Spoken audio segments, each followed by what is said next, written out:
శోభితకి Devi Sri Prasad special thanks చెప్పారు.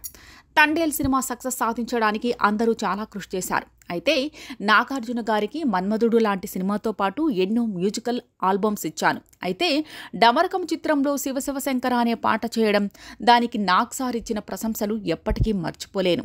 అసలు ఎలా ఈ పాట చేశావయ్యా, శివుడి అనుగ్రహం నీకు పుష్కలంగా ఉందని నాగార్జున గారు చెప్పారు. అది ఎప్పటికీ మర్చిపోలేను.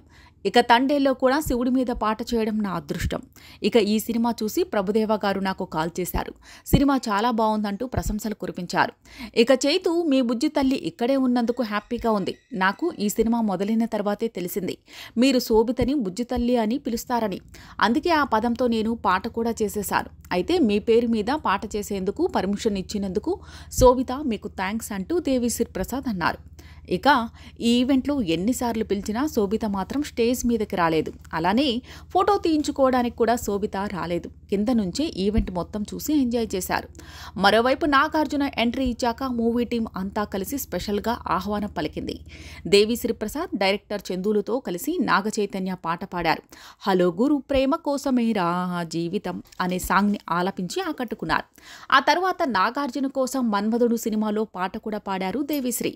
ఇక ఇలాంటి సక్సెస్ మీట్ చూసి చాలా రోజులైపోయింది అంటూ నాగార్జున అన్నారు. తండేల్ సినిమాతో ఇంత పెద్ద సక్సెస్ ఇచ్చినందుకు డైరెక్టర్ చందుని ప్రశంసించారు. ఇక చైతు యాక్టింగ్ చూస్తే నాన్న గుర్తొచ్చారంటూ చెప్పారు నాగార్జున. ఇంతటి విజయం సాధించినందుకు టీం మొత్తానికి కంగ్రాట్స్ చెప్పారు.